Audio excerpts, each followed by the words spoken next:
안녕하세요. 오늘은 야고보서 9번째 시간입니다. 야고보서 2장 20절에서 26절 말씀입니다. 먼저 본문을 읽겠습니다. 20절입니다. 아하, 허탄한 사람아, 행함이 없는 믿음이 헛것인 줄을 알고자 하느냐? 우리 조상 아브라함이 그 아들 이삭을 제단에 바칠 때에 행함으로 의롭다 하심을 받은 것이 아니냐? 내가 보거니와 믿음이 그의 행함과 함께 일하고 행함으로 믿음이 온전하게 되었느니라. 이에 성경에 이른바 아브라함이 하나님을 믿으니 이것을 의로 여기셨다는 말씀이 이루어졌고 그는 하나님의 벗이라 칭함을 받았나니 이로 보건대 사람이 행함으로 의롭다 하심을 받고 믿음으로만은 아니니라. 또 이와 같이 기생 라합이 사자들을 접대하여 다른 길로 나가게 할 때에 행함으로 의롭다 하심을 받은 것이 아니냐. 26절 영혼 없는 몸이 죽은 것 같이 행함이 없는 믿음은 죽은 것이니라. 아멘. 부부간에 서로를 신뢰하고 사랑하는 아름다운 믿음의 가정이 있습니다. 살다 보면 부부간에 의견 충돌이 있을 때도 있지만 그러나 그들 부부는 서로 사랑하기에 상대방의 말을 신뢰하고 또한 신뢰하기 때문에 상대방의 말에 순종합니다. 남편은 아내의 말을, 아내는 남편의 말에 기꺼이 순종합니다. 이 아름답고 복된 가정에는 서로에 대한 사랑과 믿음과 순종이 있습니다. 사랑하기 때문에 상대방의 말을 믿고 순종합니다. 상대방을 믿기 때문에 순종하게 되고 순종하면 할수록 서로에 대한 사랑의 마음이 점점 더 쌓여만 갑니다. 사랑은 믿음을 낳고 믿음은 순종을 낳습니다. 사랑과 믿음과 순종은 항상 함께 길을 갑니다. 뗄래야 뗄 수가 없습니다. 그 중에 하나라도 어긋나면 모든 것이 허물어져 버리기 때문입니다. 사도 바울이 갈라디아서 5장 6절에서 그리스도 예수 안에서는 할례나 무할례나 효력이 없으되 사랑으로서 역사하는 믿음뿐이니라고 말씀했습니다. 여기서 사랑으로 역사하는 믿음이라고 하는 말은 참된 믿음은 사랑을 통해서 효력이 있게 된다는 그런 의미입니다. 반대로 얘기하면은 사랑으로 효력을 나타내지 못한 믿음은 참된 믿음이 아니다 하는 말입니다. 예수님께서는 요한복음 14장 15절에서 너희가 나를 사랑하면 나의 계명을 지키리라고 말씀하셨습니다. 이러한 모든 말씀들은 사랑과 믿음과 순종은 서로가 뗄 수 없는 관계임을 밝히고 있는 말씀들입니다. 사실 신구약 성경 전체를 통해서 하나님께서 하나님의 백성들에게 요구하시는 것을 한마디로 요약한다면은 하나님께 대한 사랑과 믿음과 순종이라고 할 수 있을 것입니다. 그것은 곧 하나님과의 바른 관계를 의미하며 예수 그리스도로 말미암아 하나님과의 관계가 바르게 되었을 때 나 자신과의 관계는 물론이요 이웃과의 관계도 아름다운 관계가 될 수 있기 때문입니다. 야고보서뿐만이 아니고 이 마태복음서 그리고 바울 서신서 등 신약 성경에서 언급하고 있는 이 행함이라고 하는 말은 믿음 속에 다 포함된 개념입니다. 우리가 이미 전번 강의에서도 말씀드린 바 있습니다. 행함은 믿음의 자연적인 산물입니다. 즉 믿음은 행함의 근거가 되고 행함은 그 믿음이 참된 것을 입증하는 기능을 합니다. 다만 야고보서에서는 이 가짜 믿음과 참된 믿음을 구분하기 위해서 믿음이라는 단어를 소위 행함이 제거된 소위 믿음과 행함을 포함한 믿음, 즉 참된 믿음으로 구분하고 있습니다. 기독교 신앙은 오직 믿음으로만 구원받는다고 하는 것이 성경의 말씀입니다. 하지만 그 믿음이라고 하는 것은 말씀의 순종을 통한 행함으로 입증되어야 하며 행함으로 입증되지 않는 믿음은 거짓 믿음이다. 구원받게 하지 못하는 믿음임을 다시 한번 이 시간을 통해서 되새기시기 바랍니다. 야고보서는 계속 이것에 대해서 되풀이해서 강조를 하고 있습니다. 요한 사도는 요한복음 3장 36절에서 아들을 믿는 자에게는 영생이 있고 아들에게 순종하지 아니하는 자, 즉 불순종하는 자에게는 영생을 보지 못한다. 영생을 보지 못할 뿐만이 아니고 도리어 하나님의 진노가 그 위에 계속 머물게 됨을 선포하고 있습니다. 순종으로 확증되는 믿음에는 영생이 있다. 그러나 입술로는 예수님을 믿는다고 고백한다 할지라도 그분의 말씀을 순종하지 않는 자에게는 불순자와 똑같이 취급이 되어서 영생을 보지 못하는 것으로 끝나는 것이 아니라 원어적인 의미로서는 하나님의 진노가 그 위에 계속해서 머물게 된다는 의미입니다. 또한 바울 사도는 로마서 1장 5절에서 모든 이방인 중에서 믿어 순종하게 하나니, 그리고 역시 로마서 16장 25절에서도 믿어 순종하게 하시려고 라는 표현을 사용하고 있습니다. 믿어 순종하게 한다라고 하는 그 원어적인 의미는 무엇이냐 하면은 믿음에서 나오는 순종이라는 의미입니다. 그것은 곧 믿음과 순종은 내형적으로 동일한 의미를 지니고 있다고 하는 것입니다. 그러므로 믿음의 반대는 불순종입니다. 참된 믿음은 반드시 순종이 뒤따르기 때문입니다. 이제 오늘 본문을 좀 살펴보겠습니다.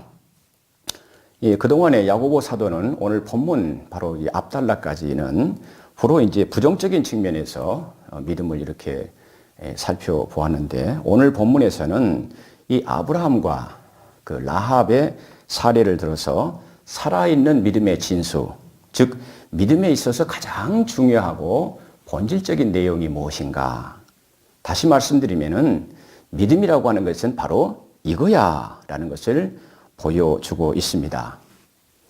먼저 아브라함의 사례를 좀 살펴보겠습니다. 야고보서 2장 20절에서 24절 제가 다시 한번 읽겠습니다. 20절에서 24절입니다. 허탄한 사람아, 행함이 없는 믿음이 헛것인 줄을 알고자 하느냐. 우리 조상 아브라함이 그 아들 이삭을 제단에 바칠 때에 행함으로 의롭다 하심을 받은 것이 아니냐. 22절, 내가 보거니와 믿음이 그의 행함과 함께 일하고 행함으로 믿음이 온전하게 되었느니라. 이에 성경에 이른바 아브라함이 하나님을 믿으니 이것을 의로 여기셨다 하는 말씀이 이루어졌고 그는 하나님의 벗이라 칭함을 받았나니 이로 보건대 사람이 행함으로 의롭다 하심을 받고 믿음으로만 아니니라.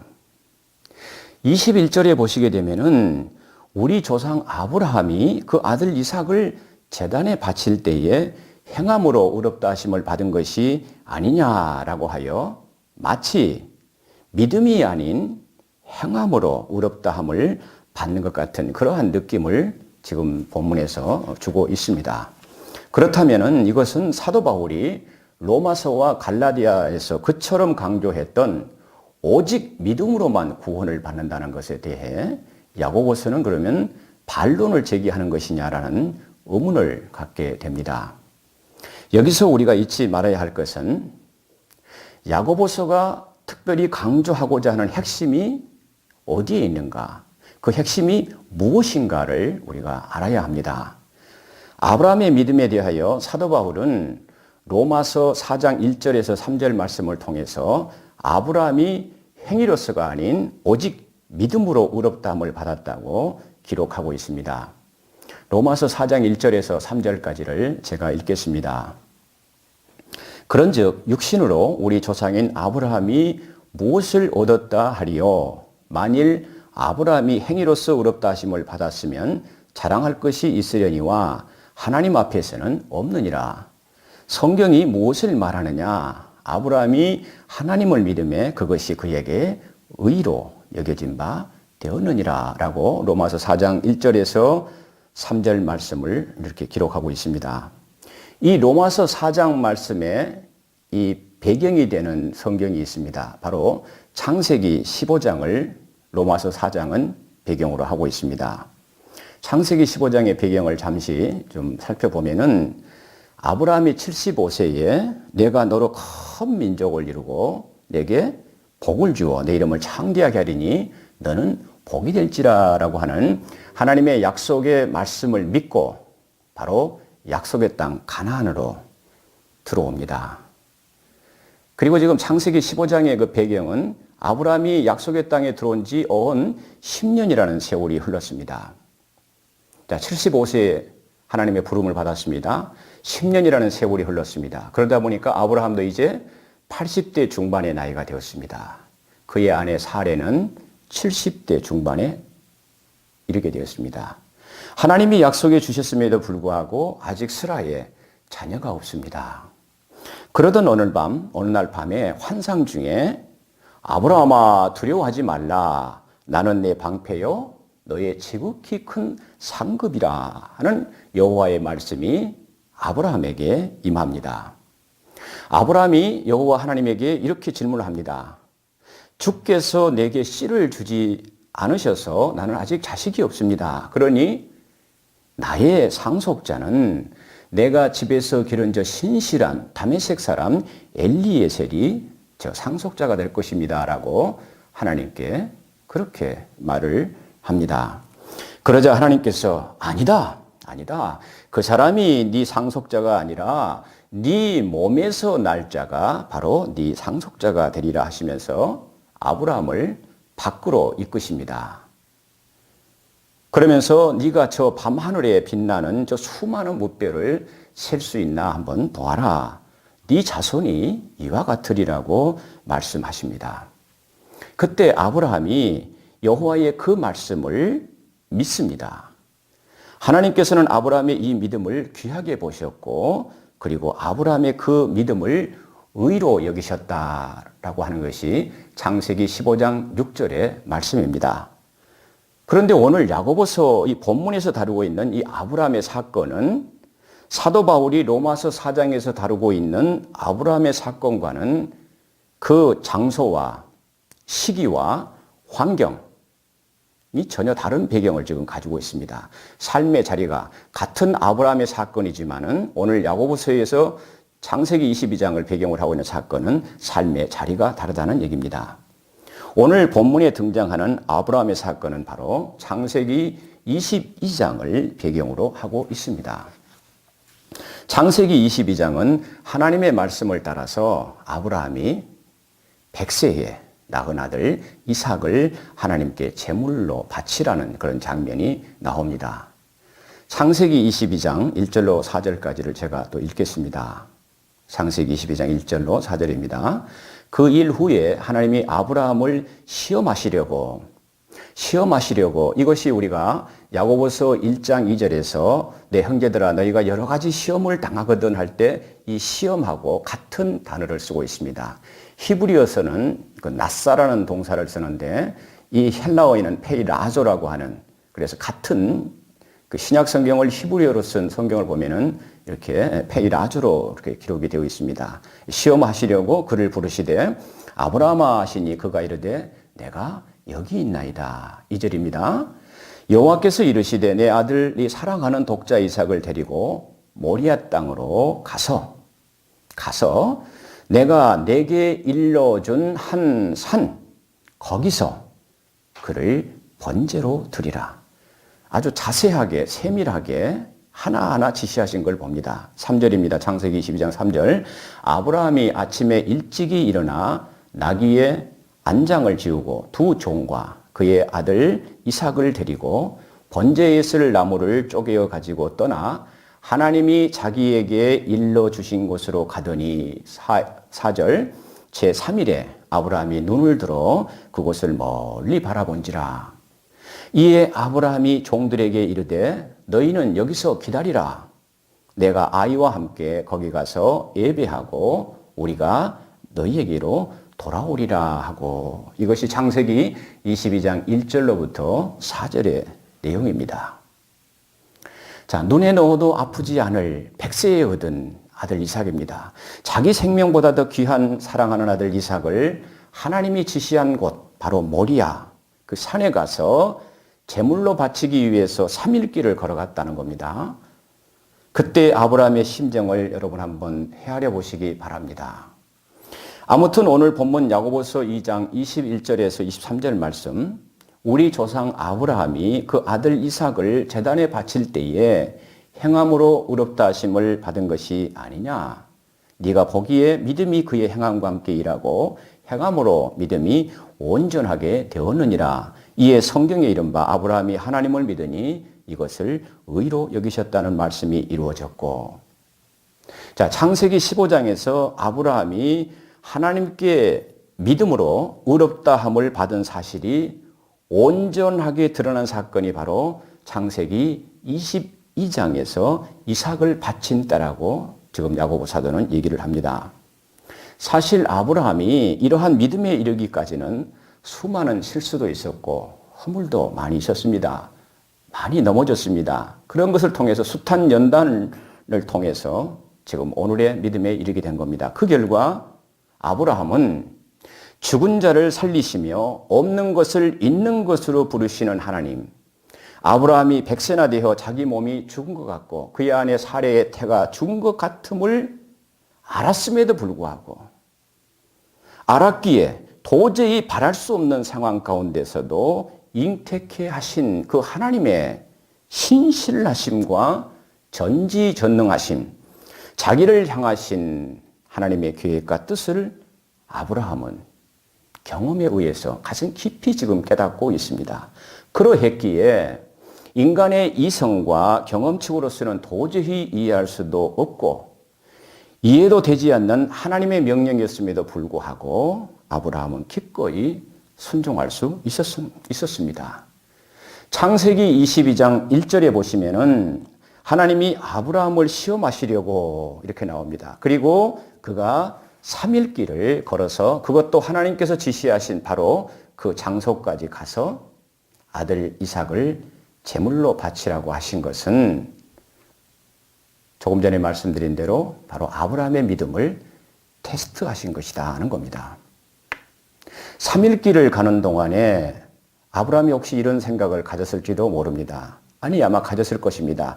혹시 내가 하나님의 음성을 잘못 들은 것은 아닌지, 아니야, 내가 분명히 들었음에도 불구하고 그 마음속에는 수많은 갈등과 번뇌, 드러내놓고 표현할 수 없는 고통도 있었을 것입니다. 자기 아들을 지금 번제물로 제물로 바치려고 3일 길을 두 종과 함께 걸어갔을 때 그 마음이 얼마나 힘들고 괴로웠겠습니까? 드러내놓고 얘기할 수도 없잖아요. 그럼에도 불구하고 아브라함은 끝까지 하나님의 말씀에 순종하여 그 아들 이삭을 제물로 그 현장 가서 바치는 장면이 창세기 22장에 나옵니다. 그 순간 하나님께서는 이미 아브라함아 아브라함아 2번 부르시고 뭡니까? 바로 제물로 바칠 순양을 준비해 놓으신 여호와 일의 사건이 거기서 나옵니다. 하나님은 이미 다 준비해 놓고 계셨다. 사실 아브라함이 우리가 믿음의 조상이라고 합니다마는 아브라함이 믿음의 조상이 될 수 있었던 것은 이삭의 또한 믿음을 순종을 보아야 합니다. 우리 학자들은 보통 이삭의 나이가 요즘으로 얘기하면은 중학생 나이에서 청년기까지의 나이로 보고 있습니다. 왜냐하면은 이제 모리아 산에까지 와서 두 종을 거기에 머물게 합니다. 그리고 그 종이 가져왔던 그 제물을 태우기 위한 그 장작을, 나무를 아들 이삭에게 짊어지고 올라갑니다. 그런 걸로 봐서는 이삭이 지금 청소년기에 있다는 겁니다. 그러면은 아버지가 이삭의 몸을 묶고 제물로 바치기 위해서 칼로 이렇게 내리치려고 할 때 얼마든지 묶이기 전에 도망칠 수도 있었습니다. 그럼에도 불구하고 이삭은 아브라함의 그 믿음을 이어받아서 그런지 끝까지 순종하는 것을 볼 수가 있습니다. 아무튼 야고보서 2장 21절 하반절에 행함으로 의롭다 하심을 받은 것이라는 말은 사도 바울의 바로 이신칭의의 교리, 이신칭의, 믿음으로 말미암아 의롭다 함을 하나님으로부터 받는 이신칭의 교리, 이것을 지금 야고보서 오늘 2장은 그 이신칭의 교리와 모순되는 것이 아니냐 이렇게 우리가 순간 볼 수도 있습니다만 그렇게 보입니다. 그러나 사실 야고보서가 주장하는 행함은 믿음에 근거한 것이라는 겁니다. 그래서 이 두 사건은 서로 조화를 이룹니다. 한마디로 지금 야고보서는 믿음이 사도 바울이 얘기하는 그 믿음이 뿌리라고 한다 그러면은 행함은 그 믿음의 뿌리에서 나오는 열매가 있어야 함을 야고보 사도는 지금 그 당시 수신자들뿐만이 아니고 성령님을 통해서 오늘 이 시대를 살아가고 있는 우리들에게 가르쳐주고 있습니다. 자, 이게 두 번째 사례입니다. 이제 야고보서 2장 25절에 두 번째 야고보 사도는 행함이 있는 믿음, 그 참된 믿음의 사례로 두 번째 여리고의 기생 라합의 사례를 들고 있습니다. 25절입니다. 또 이와 같이 기생 라합이 사자들을 접대하여 다른 길로 나가게 할 때에 행함으로 의롭다 하심을 받은 것이 아니냐. 여기서 기생 라합이라고 할 때의 언어적인 의미는 심지어 기생 라합조차도라고 하는 의미가 들어 있습니다. 심지어 기생 라합조차도. 우리가 이제 번역이 그 역접 접속사 헬라어 대가 있고 또 조사 카이가 있는데 그것이 이제 그 번역을 조금 좀 생략을 했습니다. 그러니까 심지어 기생 라합조차도. 그리고 이 기생이라고 이렇게 번역을 해놨습니다만은 헬라어의 원어는 포르네입니다. 우리가 포르노라고 여러분 많이 들어보셨죠? 이 포르네 바로 창녀라는 뜻입니다. 아브라함과는 달리 라합은 이방인에다가 여자였고 창녀였다는 얘기입니다. 그래서 그러한 라합조차도 그런 의미입니다. 그 의미가 이제 함축되어 있는 겁니다. 그럼에도 불구하고 그녀가 예수님의 족보에 기록되었다는 사실에서 보듯이 우리에게 다시 한번 행동하는 믿음의 중요성을 일깨워주고 있습니다. 25절에 기생 라합의 이야기의 배경은 바로 여호수아서 2장이 오늘 야고보서 2장 25절에 그 배경이 되는 그 말씀입니다. 그리고 소위 믿음의 장이라고 하는 히브리서 11장 31절에서는 이렇게 기록이 되어 있습니다. 믿음으로 기생 라합은 정탐꾼을 평안히 영접하였으므로 순종하지 아니한 자와 함께 멸망하지 아니하였다라고 말씀하고 있습니다. 라합이 의롭다 하심을 받은 사건에 대해 야고보서는 행함으로라고 하여 이 행함을 강조하고 있고 히브리서 기자는 믿음으로라고 하여 믿음을 강조하고 있습니다. 여기서도 이 아브라함의 경우에서 같이 약간의 좀 차이가 있습니다. 아까 로마서 사도 바울의 경우와 여기서는 지금 히브리서 믿음의 장하고 해서 약간의 차이가 있다는 얘기입니다. 자, 본문의 배경이 되는 여호수아서 2장에 의하면은 여호수아가 여리고성에 사전에 이제 정탐하기 위해서 보낸 정탐꾼 2명이 이제 여리고성에 들어왔습니다. 자, 라합이 2명의 그 첩자를 보는 순간에 감각적으로 이 사람들이 지금 이스라엘 쪽에서 보내는 정탐꾼인 줄 벌써 알고 있습니다. 그리고 그것이 발각되면은 자기의 생명이 위험하다는 것을 알면서도 그들을 기꺼이 받아들이고 자기 집 지붕 위에다 그들을 숨겨줍니다. 여리고 왕이 지금 이스라엘 첩자들이 여리고 성에 잠입해 들어왔고 기생 라합의 집에 숨어든 것 같다는 정보원에 이 정보를 입수하고 수색대원들을 라합의 집에 보냅니다. 라합은 이렇게 얘기를 합니다. 아주 지혜롭게 얘기를 합니다. 자, 그 사람들이 왔다, 이곳에 왔었으나 그들이 어디에서 왔는지 나는 몰랐다. 그들이 아마 이미 성문 닫을 때쯤 도망쳐 나갔을 것이니까 그들을 따라잡으라고 이렇게 거짓말을 하면서도 지혜롭게 합니다.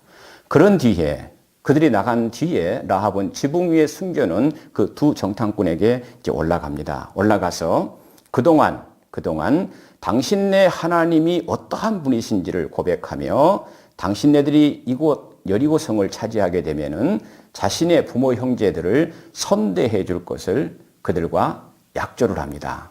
언약을 맺고 그리고 그들이 안전하게 도망갈 수 있도록 세심하게 배려해 줍니다. 이것이 이제 여호수아서 2장 8절에서 11절까지 계속 이렇게 나와 있습니다. 여러분 한번 생각해 보시기 바랍니다. 무엇이 라합으로 하여금 민족까지 배신하며 자기들의 민족을 배신하며 적군의 첩자를 숨겨줌으로 자신은 물론이요 자신의 부모 형제까지 자칫 발각되면 모두 죽임을 당할 수 있습니다. 그럼에도 불구하고 생명을 담보로 하는 그러한 모험을 하게 됐는가 하는 겁니다. 라합은 비록 술을 팔고 몸을 파는 여인이었지만 그곳에 자기 술집에 자기가 지금 운영하는 그곳에 주막에 출입하는 사람들을 통하여 그동안 이스라엘의 하나님에 대한 소문과 그 하나님이 행하신 일에 대하여 계속해서 소식을 들었습니다. 그녀에게는 바로 그 소식이 복음이었습니다. 그래서 그녀는 그냥 무심코 지나치지를 않습니다. 그 사람들을 통해서 들은 하나님의 이스라엘의 하나님에 대한 어떤 분인가 행하신 일이 어떤 행한 일이 있었다는 것을 마음판에 차곡차곡 라합은 새겼습니다. 그리고 마음속 깊은 곳으로부터 그 하나님에 대한 믿음이 생겼습니다. 그리고 결정적인 순간에 그 믿음이 이스라엘의 정탐꾼을 받아들이는 행함으로 나갈 수 있도록 이끌어 주었다는 겁니다. 라합의 경우에서 보는 바와 같이 그 당시 많은 사람들이 바로 이 이스라엘의 하나님에 대한 소문과 그 하나님이 행하신 일에 대하여 분명히 들었을 것입니다. 그래서 여리고 백성들도 모두 다 그 하나님의 소식을 듣고 행한 일에 대해서 듣고는 다들 어찌할 바를 모르는 그러한 그것이 여호수아서 2장에 기록이 되어 있습니다. 그럼에도 불구하고 그들은 그 하나님에 대하여 무관심했습니다. 관심이 없었습니다. 자신들과는 무관한 일로 그냥 지나쳤다는 얘기입니다. 우리 사랑하는 교우 여러분, 오늘 우리들에게도 마찬가지입니다.